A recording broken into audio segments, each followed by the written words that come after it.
اعوذ باللہ من الشیطان الرجیم بسم اللہ الرحمن الرحیم الحمد للہ العالم العلیم القادر الکبیر الذی لیس لہ نوع ولا جنس ولا نظیر الذی امر النبی البشیر والنذیر وصاحب المعراج وسراج منیر یا ایہا الرسول بلغ ما انزل الیک من ربک فی خم الغدیر فقال رسول اللہ من کنت ولیہ فعلی ولیہ والامیر الصلاة والسلام والتحیۃ والاکرام علی سیدنا سید العرب والعجم حبیبنا و حبیب قلوبنا شفیع ذنوبنا طبیب نفوسنا ابی القاسم محمد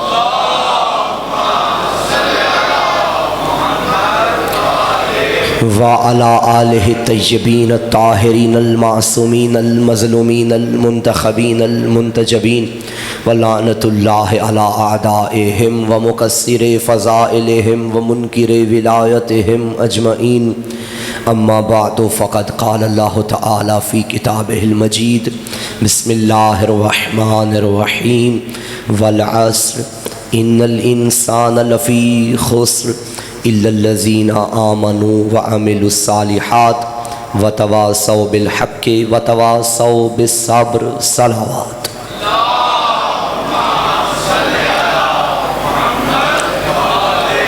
احباب سے گزارش ہے کہ زحمت نہ سمجھے تو آگے آگے تشریف لے آئیے، بسم اللہ، آگے آگے تشریف لے آئیں، یہاں تشریف لے آئیں، آگے آ جائیں، اس صف پہ آ جائیں، بسم اللہ۔ بہت شکریہ، پیچھے والے احباب بھی ساتھ ملیے، ان کے ساتھ مل جائیے، بہت مہربانی۔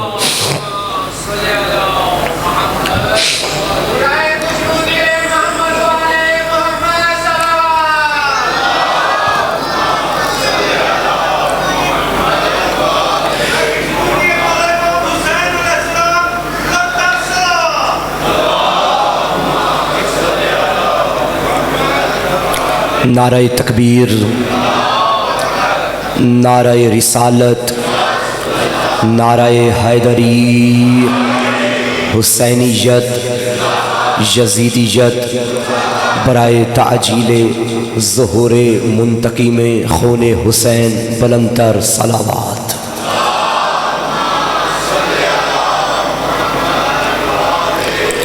ساری تعریفیں اس ذات کے لیے جس نے ہمیں انسان بنایا، اور درود و سلام اس خاندان کے لیے جس نے کامیاب انسان بنایا۔ 1445 ہجری 2 محرم الحرام کی اس مرکزی مجلس اعزاز سے خطاب کی سعادت حاصل کر رہے ہیں، اور ہمارا موضوع ہے کامیاب انسان از روئے قرآن۔ یہ بات ملحوظ خاطر رہے کہ اللہ کے قرآن نے کامیاب انسان اور ناکام انسانوں کی نشانیاں بتائی ہیں، چہرے نہیں دکھائے۔ آیتوں میں نشانیاں موجود ہیں کہ کامیاب ایسا ہوگا، ناکام ایسا ہوگا، اور پورے معاشرے میں بلکہ پوری دنیا میں کسی بھی ملک میں چلے جائیں، کسی بھی شہر میں چلے جائیں، کسی محلے میں چلے جائیں، کسی بھی ثقافت کو دیکھیں، کسی بھی کمیونٹی کو دیکھیں، کسی بھی فیملی کو دیکھیں، کسی بھی گھر کو دیکھیں، کامیاب انسان بھی ملیں گے، ناکام انسان بھی ملیں گے، اچھے انسان بھی ملیں گے، برے انسان بھی ملیں گے۔ کسی بھی دین میں، کسی بھی مذہب میں اچھے بھی ملیں گے، برے بھی ملیں گے۔ چھوٹے سے چھوٹے گھر سے لے کر پوری دنیا کے کسی بھی کونے میں چلے جائیں، جہاں بھی کمیونٹی نظر آئے گی، اچھے بھی نظر آئیں گے، برے بھی نظر آئیں گے۔ کوئی گھر ایسا بھی ہوتا ہے جہاں صرف برے ہوتے ہیں، اچھا کوئی بھی نہیں ہوتا۔ کوئی گھر ایسا ہے جہاں بعض اچھے ہیں، بعض برے ہیں۔ ایسا گھر جہاں سارے کمال کی منزل پہ ہوں، وہ بس ایک ہے۔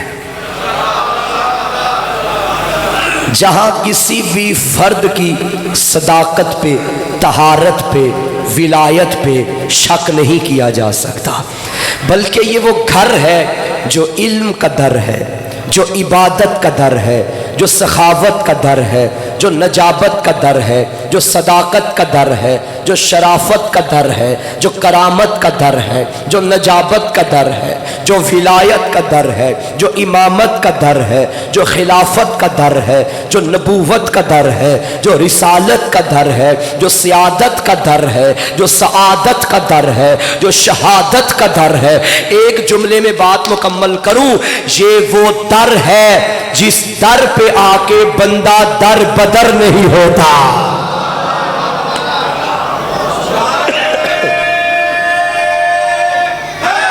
ماشاءاللہ، یہ وہ در ہے۔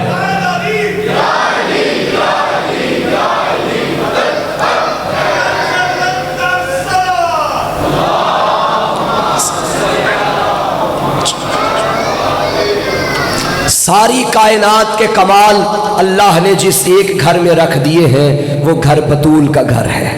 بلکہ میں جملہ کہوں، کمال کو بھی کمال تب ملتا ہے جب کمال کو زہرا کی دہلیز ملتی ہے، ورنہ اس دروازے سے دوری بے کمال بناتی ہے۔ یہ تو وہ در ہے جہاں وحشی بھی آئے تو انسان بنتا ہے، انسان بھی آئے تو مسلمان بنتا ہے، مسلمان آئے تو صاحب ایمان بنتا ہے، صاحب ایمان آئے تو سلمان بنتا ہے، یہاں بے زر آئے تو ابو ذر بنتا ہے، یہاں بے داد آئے تو مقداد بنتا ہے، یہاں مجبور آئے تو مختار بنتا ہے، یہاں کوئی عاصی بھی آئے تو حر بن کے جاتا ہے۔ یہ گھر علی کے بچوں کا گھر ہے۔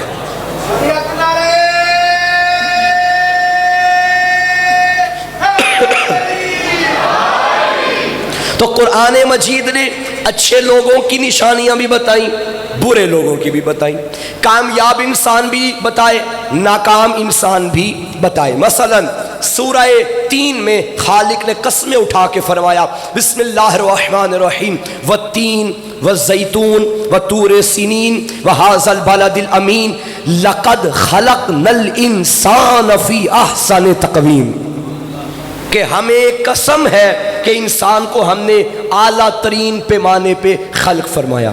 اچھا کیا فرمایا؟ لقد خلقنا الانسان فی احسن تقویم، پھر فوراً کیا ثم رددناہ اسفل سافلین، پھر ہم نے اس کو پستی کی طرف دھکیل دیا۔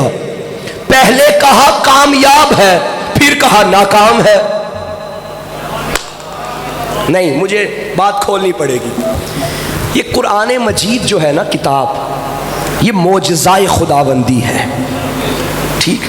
چونکہ آپ جانتے ہیں کہ حالات کچھ ایسے بنے کچھ ایام پہلے کہ اس پاک کلام کی توہین کی گئی۔ اس کا دفاع اگر کرنا ہے تو مجلس حسین سے بڑا کوئی پلیٹ فارم نہیں۔ اگر قرآن کے حق میں احتجاج کرنا ہے تو سب سے بڑا پلیٹ فارم شیعوں کی مجلس ہے، اور پوری ذمہ داری سے کہہ رہا ہوں جیسا رشتہ ہمارا ہے قرآن سے کسی کا بھی نہیں، کیونکہ جو قرآن کے ساتھ ہے وہ میرا امام ہے۔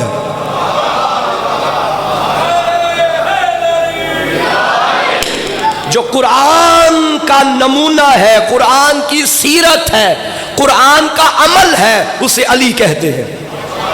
جس طرح علی معجزہ ہے اسی طرح قرآن معجزہ ہے۔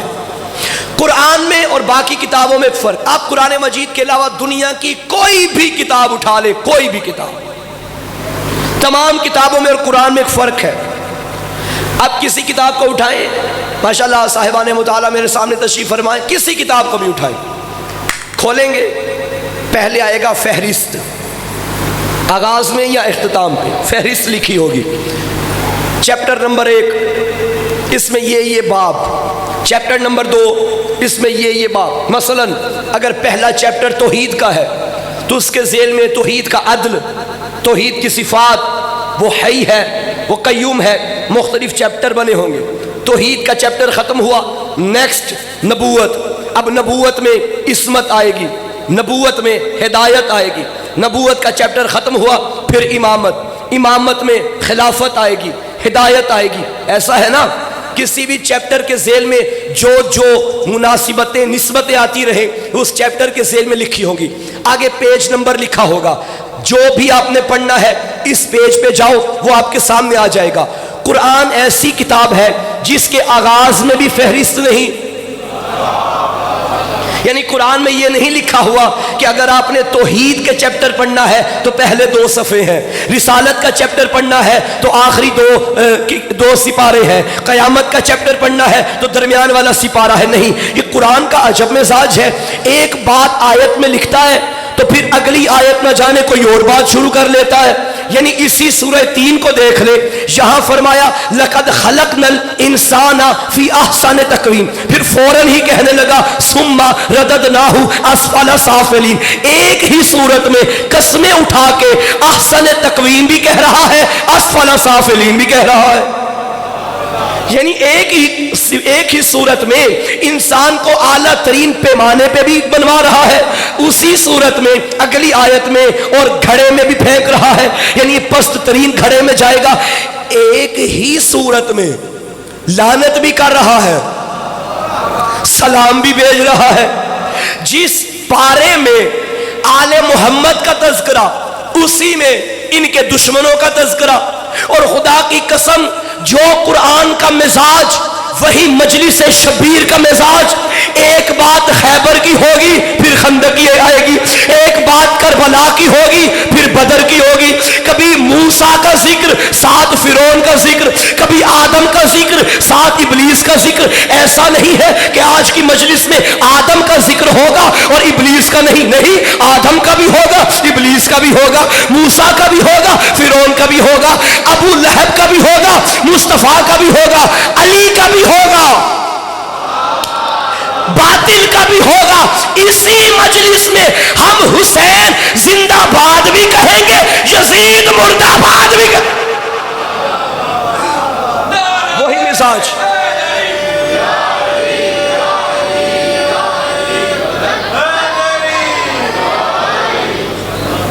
وہی مزاج.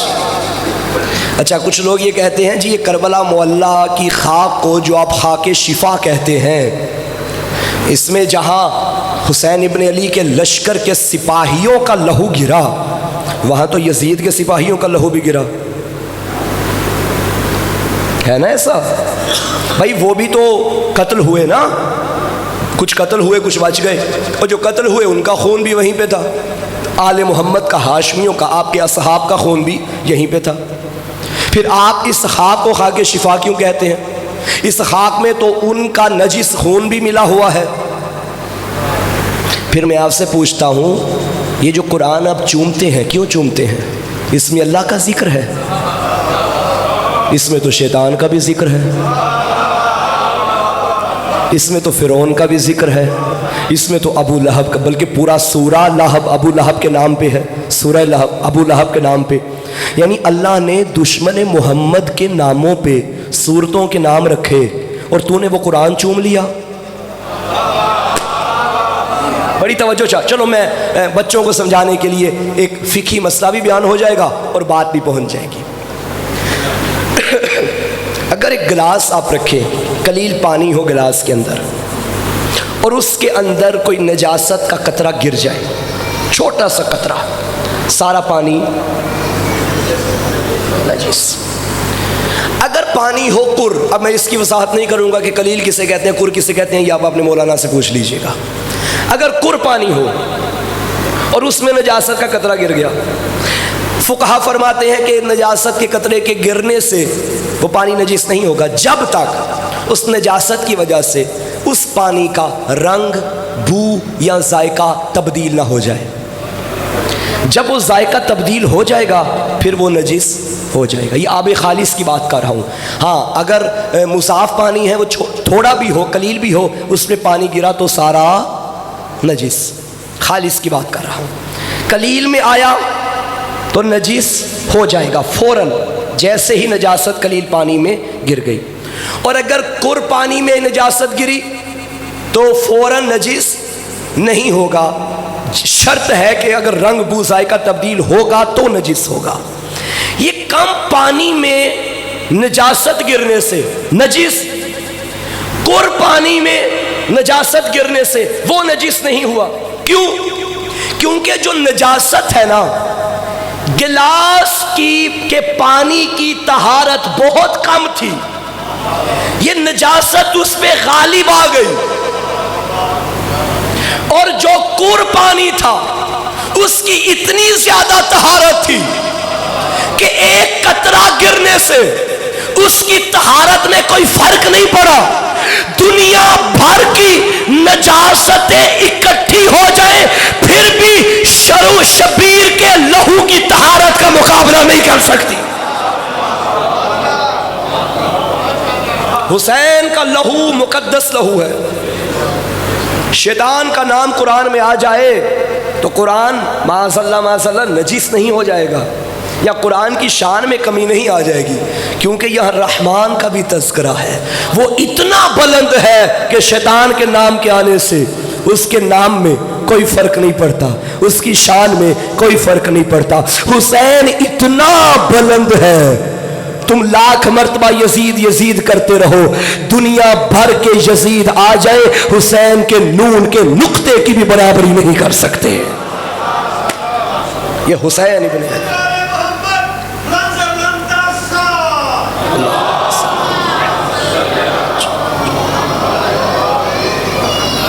تو قرآن میں ایک ہی صورت میں کامیاب انسان بھی دکھایا، لقد خلقنا الانسان فی احسن تقویم. اسی کے بعد ناکام انسان بھی بتا دیا، ثم رددناہ اسفل سافلین. اچھا ایک اور مقام پہ اللہ نے قرآن میں انسان کے بارے میں فرمایا وَلَقَدْ خَلَقْنَا الْإِنسَانَ مِنْ سُلَالَةٍ مِنْ طِينٍ. ہم نے انسان کو گیلی مٹی کے جوہر سے پیدا کیا. ثُمَّ جَعَلْنَاهُ نُطْفَةً، پھر ہم نے اسے نطفہ قرار دیا. ٹھیک، مٹی کا جوہر بھی کہا، نطفہ بھی کہا. سورہ احزاب آیت نمبر 72 میں اللہ نے فرمایا انسان کے بارے میں اِنَّهُ كَانَ ظَلُومًا جَهُولًا. یہ جو انسان ہے ظالم بھی ہے، نادان بھی ہے. انسان کو احسن تقویم بھی کہا، اسفل سافلین بھی کہا، انسان کو نطفہ بھی کہا، گلی مٹی کا جوہر بھی کہا، انسان کو ظالم بھی کہا، انسان کو جاہل بھی کہا.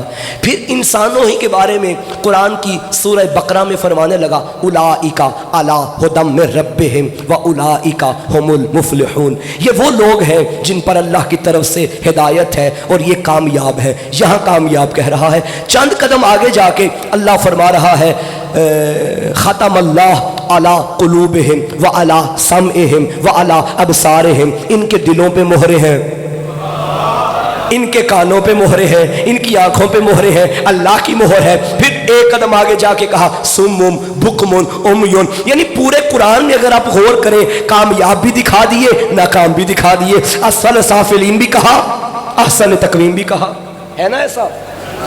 اور جاہل بھی کہا، عالم بھی کہا. قل هل يستوي الذين يعلمون والذين لا يعلمون. عالم بھی کہا، جاہل بھی کہا. یرفع اللہ الذین آمنوا یعنی تم میں وہ لوگ اللہ کی بارگاہ میں بلند ہیں جو صاحبان ایمان ہیں اور جنہیں علم دیا گیا. یعنی ایماندار بھی کہا، عالم بھی کہا. کسی مقام پہ بے ایمان بھی کہا، جاہل بھی کہا. کسی مقام پہ انسان کو کہا کہ اس پر ہدایت ہے، کسی مقام پہ کہا یہ کھلم کھلا گمراہ ہو گیا. یہ کیا میرا اللہ کسی کو تو افضل بنا رہا ہے، کسی کو کمتر بنا رہا ہے، کسی کو صاحب ایمان کہہ رہا ہے، کسی کو بے ایمان کہہ رہا ہے. پورے قرآن میں اللہ نے ہر انسان کی صفت کو رکھ دیا، ہر انسان کا چہرہ رکھ دیا. مگر ایک گروہ انسانوں کا ایسا ہے جب وہ چادر کے نیچے آئے تب اللہ نے فرمایا انما یرید اللہ لیذھب عنکم الرجس اہل البیت ویطہرکم تطہیرا.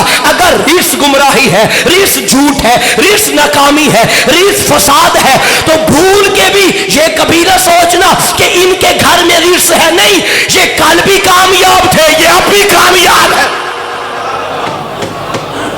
یہ جو فیملی ہے یہ جو فیملی ہے چھوٹی سی، یہاں کامیابیاں ہی کامیابی ہے، یہاں ناکامیاں بالکل بھی نہیں آتی۔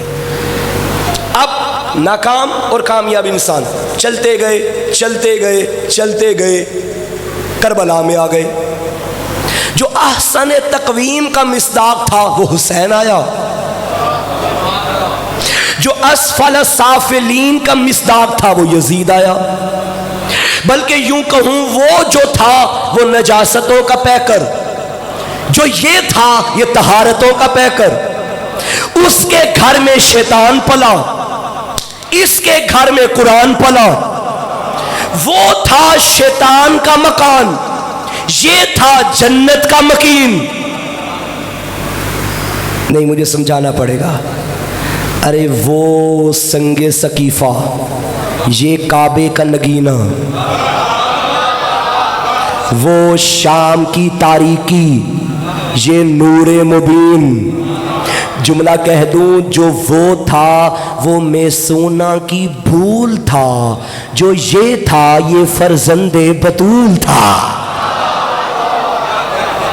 یہ فرزند بطول۔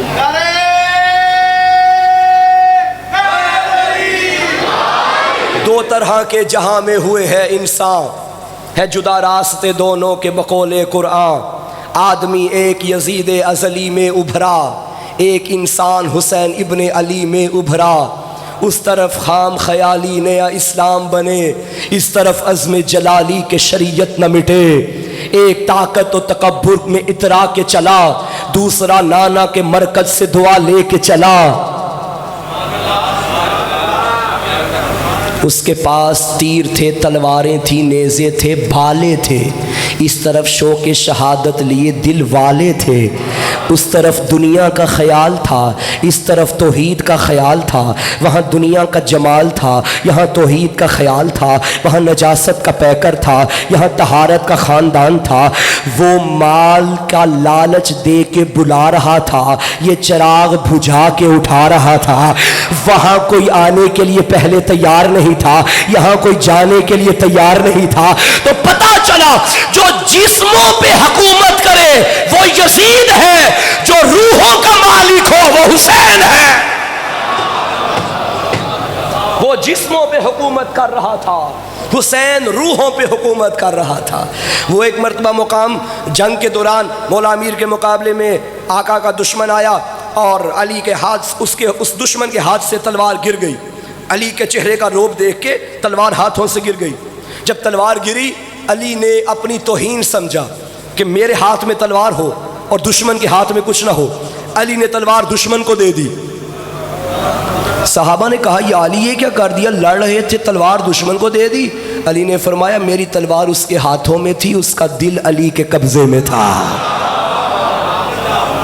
جسموں پہ حکومت کرنا کمال نہیں ہے، روحوں پہ حاکم بننا کمال ہے۔ اسفل سافلین کا مصداق یزید، احسن تقویم کا مصداق حسین۔ اچھا، یزید کی وہ زندگی کہ قرآن نے کہا اعلموا انما الحیات الدنیا لعب ولہو وزینۃ وتفاخر بینکم وتکاثر فی الاموال والاولاد۔ جان رکھو کہ تمہاری دنیاوی زندگی کھیل ہے، تماشا ہے، لڑائی جھگڑا ہے، لہو و لعب ہے، مال اور اولاد کے بڑھانے کے چکروں میں ہر وقت رہتے ہو۔ یہ ہے یزید کی دنیا۔ حسین کی دنیا کیا؟ حسین وہ جو پابند ہے محمد کی سیرت کا، اور محمد کی زندگی کیا ہے؟ قل ان صلاتی و نسکی و محیای و مماتی للہ رب العالمین۔ حبیب ان سے کہہ دے میری نماز بھی اللہ کے لیے، میری قربانی بھی اللہ کے لیے، میرا جینا بھی اللہ کے لیے، میرا مرنا بھی اللہ کے لیے۔ ناکام انسانوں کی زندگی میں دنیا ہے، اللہ نہیں ہے۔ کامیاب انسانوں کی زندگی میں اللہ کے سوا کچھ بھی نہیں ہے۔ بات پریشان تو نہیں کر رہی آپ؟ جوان بتائیں کوئی مشکل باتیں تو نہیں ہیں؟ صرف آپ سبحان اللہ بول رہے ہیں۔ اچھا، اگر کسی کو مشکل لگ رہی ہے تو وہ صلوات پڑھے۔ آواز بلند، نعرہ تکبیر، نعرہ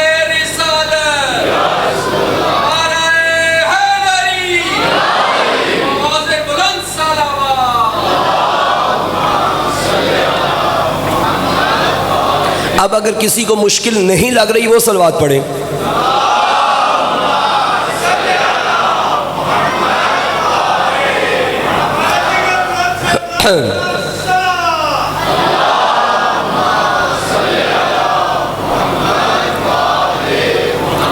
اچھا، جنہوں نے مشکل کہنے پہ صلوات پڑھی تھی ان کی تعداد کم تھی، اور جنہوں نے مشکل نہیں سمجھا ان کی تعداد زیادہ ہے. تو جنہیں مشکل لگ رہی ہے بات معذرت کے ساتھ، چونکہ باقیوں کی تعداد زیادہ ہے اس لیے میں ان کو ساتھ لے کے چلوں گا. اور آپ کو اگر مشکل لگ رہی ہے تو تھوڑا سا آپ بھی ذرا سطح ذہنی کو بلند کیجئے تاکہ ہمارے ساتھ ہم سفر عشق ہوں اور منزل تک پہنچنے کی کوشش کریں. ایک زندگی میں خدا نہیں اور ایک زندگی میں خدا کے سوا کچھ بھی نہیں. حسین کی، کیونکہ امام نے مدینہ چھوڑتے وقت فرمایا تھا اسیر و بسیرت جدی، میں اپنے نانا کی سیرت کا پابند ہوں. اور نانا کی زندگی کیا، حبیبی میں سے کہہ دے میری زندگی اللہ کے لیے. ہائے ہائے، یہ نبی کی زندگی کس کے لیے؟ بولے بولے سارے بولے، نبی کی زندگی کس کے لیے؟ یہ جس کی زندگی اللہ کے لیے تھی نا، وہ ایک رات علی سے کہنے لگا اے علی میری زندگی کو خطرہ ہے، تم میرے بستر پہ سو جا. اب نبی کی زندگی اللہ کے لیے، علی سوئے نبی کی زندگی بچانے کے لیے، تو پھر علی کس کے لیے سوئے؟ شاباش، اللہ کے لیے. نبی کی زندگی اللہ کے لیے اور علی سوئے نبی کی زندگی بچانے کے لیے. گویا علی سو رہے ہیں اللہ کے لیے. اب اللہ کے لیے علی سوئے، جو کام اللہ کے لیے ہو وہ ہے عبادت. علی جب زندہ رہتے تھے، جاگتے رہتے تھے تو کیا کرتے تھے کہ رات میں ہزار رکعت نماز. نیت کیا؟ قربتاً اللہ. علی وہ ہے جاگے تو بھی عبادت، سوئے تو بھی عبادت.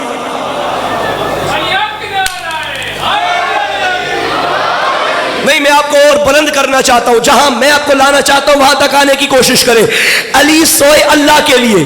یہ علی بستر رسالت پہ سو گئے. اب علی کا سارا وجود کس کے لیے سویا؟ اللہ کے لیے. یا اللہ گواہ رہنا، میں سویا ہوں تیرے لیے، یہ میرا وجود ہے تیرے لیے، میرا چہرہ تیرے لیے، میری آنکھیں تیرے لیے، میری زبان تیرے لیے، میرے ہاتھ تیرے لیے، میرے کان تیرے لیے، میرا پورا وجود تیرے لیے. جب یہ اس کا ہو جائے پھر آنکھیں عین اللہ، چہرہ وجہ اللہ، ہاتھ ید اللہ، زبان لسان اللہ، سارا وجود علی ولی اللہ.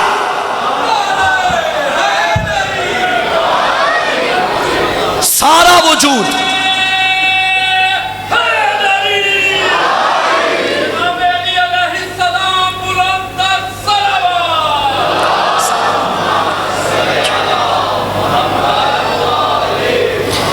علی کا سارا وجود کس کے لیے؟ اللہ کے لیے. علی سو گئے اور ایسا سوئے کہ نہ سونے والا علی کے سونے پہ عاشق ہو گیا. اس کو بڑا ہی پیارا لگا علی کا سونا. اس نے چاہا کہ میں یہ سونا خرید لوں. اے علی سونا بیچے گا؟ اب مجھے نہیں معلوم کہ کیا ریٹ ہے آج کل سونے کا، 2 سے اوپر ہے میرا خیال ہے، 2,26,000. یہ ہے آج کا سونا. اور جو سونا علی کا ہو، خریدنے والا وہ ہو جس کے خزانے میں کمی نہیں. اب علی خود قیمت بتائے تو کیا بتائے؟ ہائے ہائے ہائے. فرمایا سونا بیچے گا. اس نے کہا تو خریدے گا؟ ہاں. کیا دے گا؟ سونا بڑا قیمتی تھا.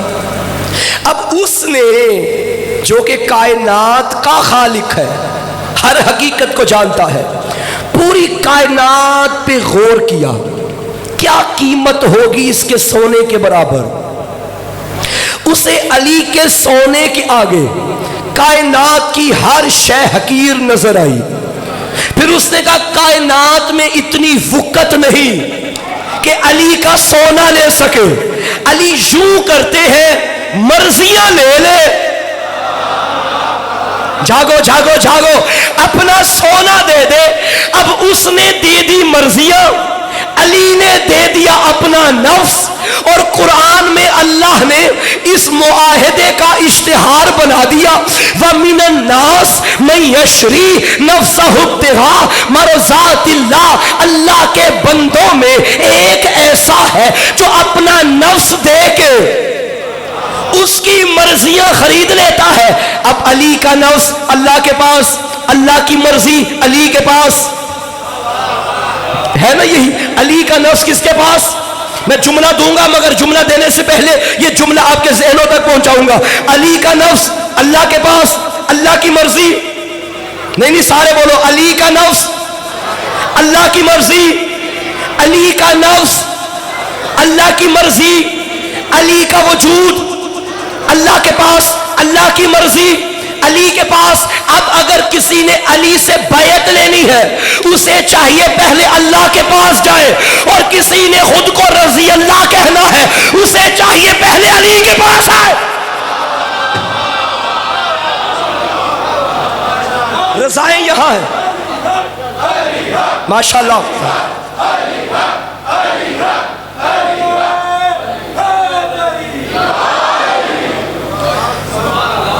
یہ ہے زمانے کا کامیاب ترین انسان جس کا سونا بڑے بڑے جاگنے والوں سے بہتر.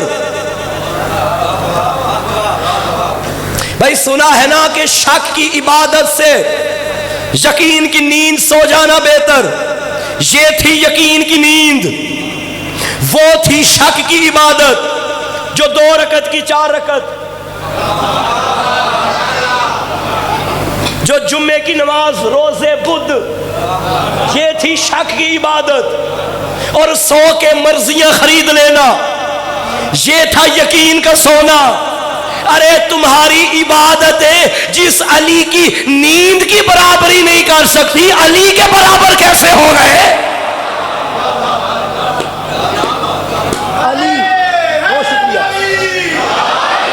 علی علی علی یقین کی نیند سو گئے. یقین کا نام ہی کامیابی ہے. میسم کو یقین تھا علی کے قول پہ, کامیاب ہو گیا.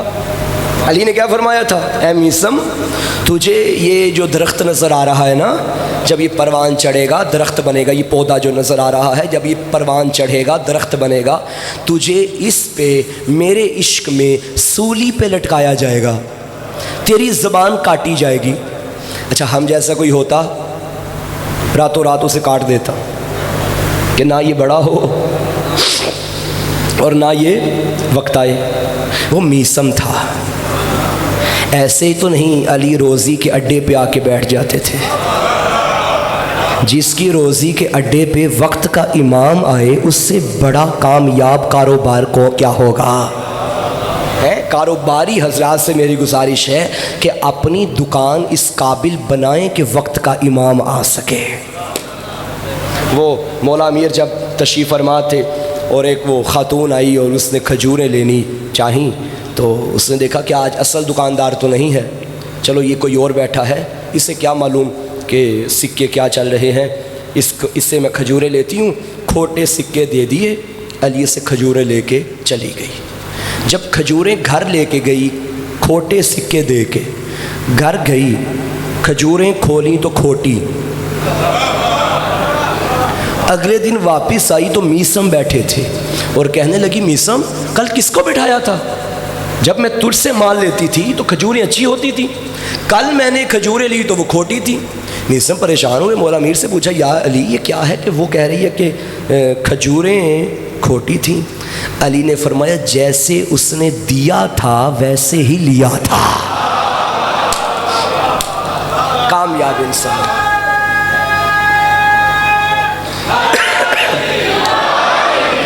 علی کا کامیاب صحابی, علی کا کامیاب عاشق میسم تمار. ساری رات سارا دنوں میں نے حضرت میثم کی سیرت میں یہ پڑھا ہے کہ صبح فجر کی نماز پڑھنے کے بعد پانی دیتے تھے اس درخت کو اور پھر دعائیں کرتے تھے اور اسی جگہ خدا کا شکر کے طور پہ سجدے کرتے تھے اور دعائیں دیتے تھے، اے پودا جلدی پروان چڑھ تاکہ میں تو دیکھوں میں عشق میں کتنا سچا ہوں، میرے عشق کا امتحان ہو۔ جب وہ پروان چڑھ گیا، دور گزرتا ابن زیاد پہ اللہ کی لعنت ہو، یہ کوفے میں تھا، اسے پتہ چلا کہ یہ علی کا عاشق ہے، ہر وقت علی علی کرتا رہتا ہے۔ اس نے کہا میثم کو بلایا جائے، میثم کو بلایا گیا، اس نے کہا علی علی کرنا چھوڑ دے۔ میثم نے کہا کیا قرآن پڑھنا چھوڑ دوں؟ اس نے کہا اگر نہیں چھوڑے گا تو تجھے سولی پہ چڑھاؤں گا۔ میثم نے کہا مجھے منظور ہے۔ اچھا میں بچوں کے لیے عرض کروں، ایک ہوتی ہے پھانسی، ایک ہوتی ہے سولی، دونوں میں فرق ہے۔ پھانسی میں یوں ہوتا ہے کہ آپ اپنی گردن، کسی کی گردن کو یوں باندھ کے لٹکائیں، وہ تھوڑا سا دھچکا لگتا ہے، وہ اندر رگ ہے وہ کٹ جائے، پھانسی ہو گئی، بندہ مر گیا۔ اس میں زیادہ تکلیف نہیں ہوتی، ایک لمحے کی تکلیف ہوتی ہے بس۔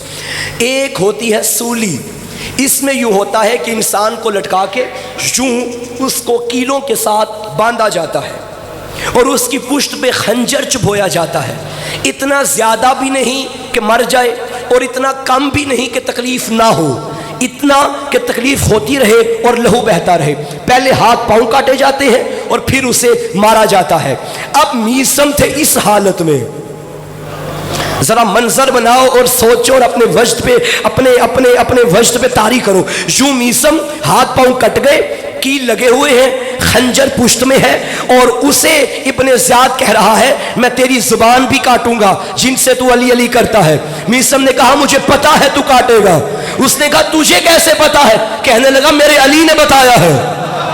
اس نے کہا علی نے بتایا؟ اچھا اگر تیرے علی نے بتایا ہے تو جا نہیں کاٹتا، تاکہ میں ثابت کروں کہ علی معاذ اللہ اپنے قول میں سچا نہیں ہے۔ میثم کامیاب تھا، یقین کی منزل پہ تھا، ایمان کے درجے پہ تھا۔ اس نے کہا کیونکہ میرے علی نے کہا ہے تو تو کاٹے گا۔ اس نے کہا جا میرے ہاتھ میں ہے سب کچھ، نہیں کاٹوں گا۔ میثم نے کہا میں جو کہہ رہا ہوں کہ علی نے فرمایا، جب علی نے کہہ دیا ہے تو یہ کام ہو کے رہے گا، تو کاٹے گا۔ میثم نے جب یہ کہا، اس نے کہا جا نہیں کاٹتا تیری زبان، تیرے ہاتھ کاٹوں گا، تیرے پاؤں کاٹوں گا، تیرا جسم کاٹوں گا، تیری زبان نہیں کاٹوں گا۔ جب اس نے کہا نا تیری زبان نہیں کاٹوں گا، میثم نے کہا کوفے والو وقت تو مل گیا ہے، آؤ میں تجھے علی کے اور فضائل سناتا ہوں۔ میثم نے علی علی کرنا شروع کیا، علی کی حدیث سے پڑھنا شروع کی۔ اب ابن زیاد نے کہا جو کچھ کر لے میں تیری زبان نہیں کاٹوں گا۔ تب میثم کو جلال آیا، سولی پہ مؤذن ولایت علی، مبلغ ولایت علی، جوش ولا میں آ کے کہنے لگا او کوفے والو آؤ تمہیں کہانی سناتا ہوں۔ مجھے علی نے اپنے دشمنوں کی اوقات بتائی تھی، اے میثم فلاں میرا دشمن اس کا نہیں اس کا ہے، وہ اس کا نہیں اس کا ہے، وہ اس کا نہیں اس کا ہے۔ جب اتنا کہا ابن زیاد نے کہا جلدی کرو اس کی زبان کاٹو، کہیں میری ماں کا کردار نہ بتا دے۔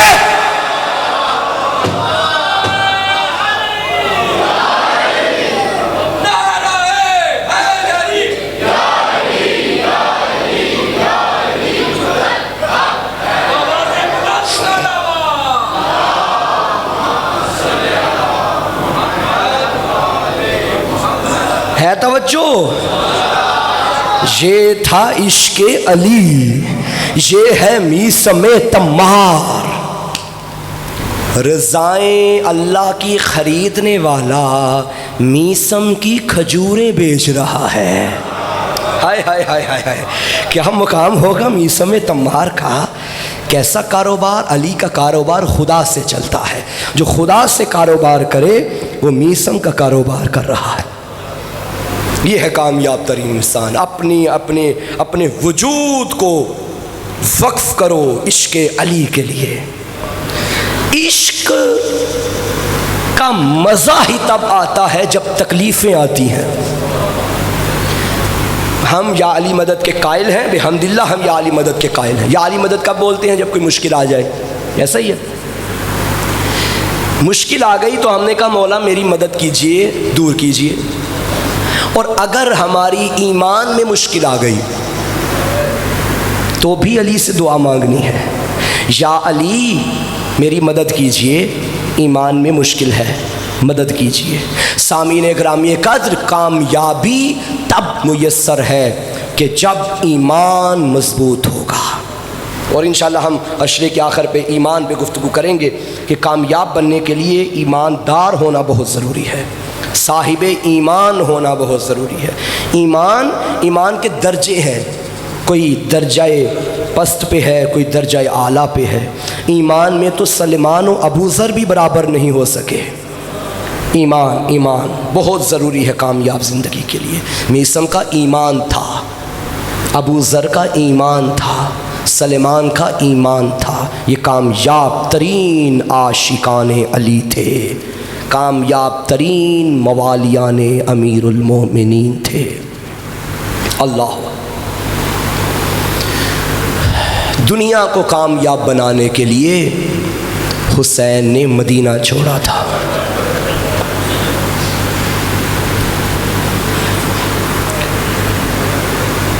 مدینے میں جتنا ماتم علی کی بیٹیوں نے 28 رجب کی رات میں کیا تھا، اتنا ماتم کبھی نہیں کیا۔ میں نے روایت پڑھی ہے، میرے مولا کا ایک صحابی تھا جس کا نام تھا عروہ بن مسعود۔ یہ بہرا تھا، اسے کسی کی آواز نہیں آتی تھی، یہاں تک کہ جب بجلی کڑکتی تھی اس کے کانوں میں کوئی آواز نہیں آتی تھی۔ 28 رجب کی رات یہ تڑپ گیا اور اپنی بیوی سے کہنے لگا، یہ کس کے رونے کی آواز آ رہی ہے؟ تب بیوی نے کہا، تجھے سنائی دی؟ اس نے کہا، ہاں کچھ بیویاں ہیں جو رو رہی ہیں۔ تب اس کی زوجہ نے کہا، مر کیوں نہیں جاتے؟ محمد کی نواسیاں رو رہی ہیں، کیونکہ محمد کا نواسا مدینہ چھوڑ رہا ہے۔ اجرکم اللہ۔ میرے مولا نے مدینہ چھوڑنے سے پہلے اپنے نانا کی قبر پہ الوداع کیا، بھائی حسن کی قبر پہ الوداع کیا، اماں زہرا کی قبر پہ الوداع۔ روایت کہتی ہے میرا مولا جب نانا کی قبر پہ آیا بڑے وقار کے ساتھ آیا، ہاشمی جوان تھا، علی کا بیٹا تھا، محمد کا نواسا تھا، نانا کی قبر پہ بڑے وقار کے ساتھ آیا۔ جب بھائی کی قبر پہ آیا بڑے وقار کے ساتھ آیا، لیکن رونے والوں جا کر کتابوں میں پڑھ لینا، جب ماں کی قبر پہ آیا تب حسین سے چلا نہیں جا رہا تھا، غریب ایسے آیا جیسے اکبر کی لاش میں آیا تھا، جیسے چھوٹے چھوٹے بچے ماں کی آغوش میں آتے ہیں، اور ماں کی قبر سے لپٹ کے کہتا تھا، السلام علیکی یا اماں، اماں تیرے حسین کا آخری سلام، ارفعی راسک، اماں سر اٹھا، اماں میں تو وہ ہوں جس کے لیے تو نے کفن کے بند کھول لیے تھے، اماں تیرا حسین تجھے بلا رہا ہے، اماں اب کے بعد تیری لحد پہ چراغ جلانے نہیں آؤں گا۔ روایت کے جملے ہیں، سلام کیا، قبر زہرا سے آواز آئی، السلام علیکہ یا غریب الام، اے ماں کے پردیسی بیٹے میرا بھی سلام، السلام علیکہ یا عطشان الام، اے ماں کے پیاسے بیٹے میرا بھی سلام۔ اور شریفوں سنو گے جملہ، آواز آئی، السلام علیکہ یا عریان الام، اے ماں کے بے کفن بیٹے،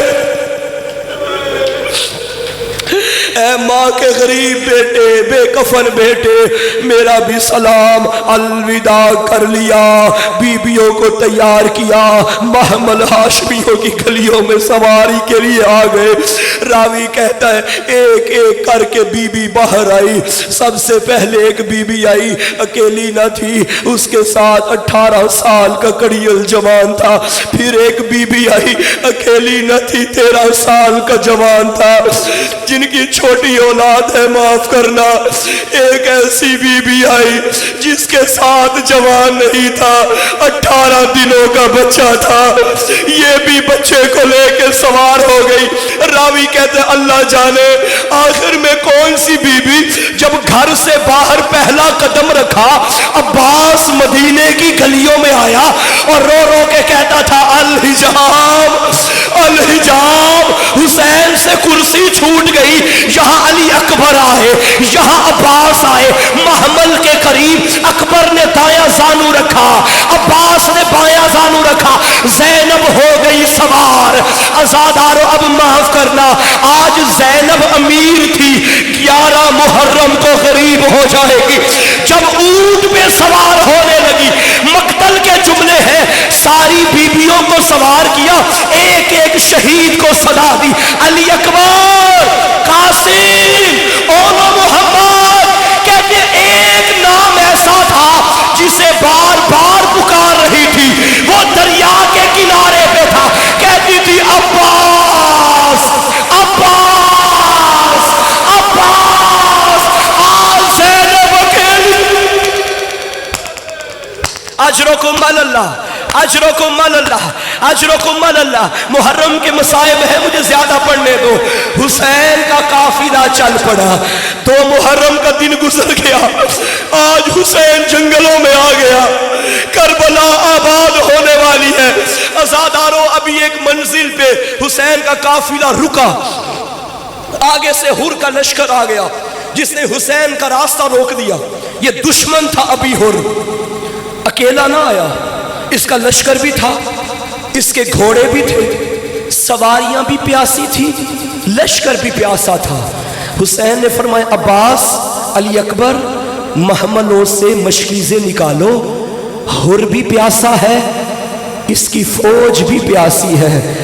حسین نے ہاتھ میں مشکیزہ لیا، ہر کو بھی پانی پلایا، ہر کے سپاہیوں کو پانی پلایا، ترتیب میں کھڑے تھے، کریم پانی پلا رہے تھے۔ ایک سپاہی آخر میں ہے، وہ روایت کرتا ہے ابھی میری باری بہت دور تھی، میں پیاس میں اس قدر تڑپ رہا تھا، اگر باری پہ آتا تو میں مر جاتا۔ کہتے ابھی میں سوچ رہا تھا پانی کہاں سے پیوں، حسین وہاں سے چلتے آئے، مجھے پانی پلا دیا، مجھے اب معاف کرنا۔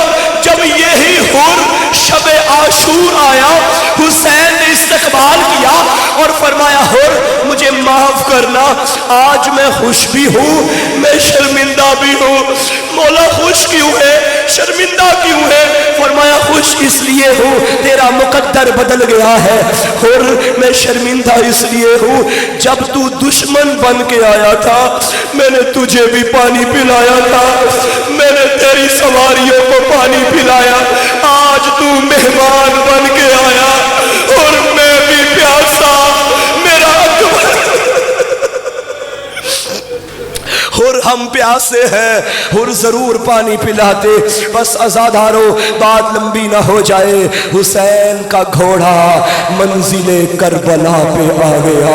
روایت کے جملے ہیں حسین گھوڑے پہ سوار تھے، یہ ذوالجنا جیسے ہی کربلا کی زمین پہ آیا اب ذوالجنا چلنے کا نام نہیں لیتا۔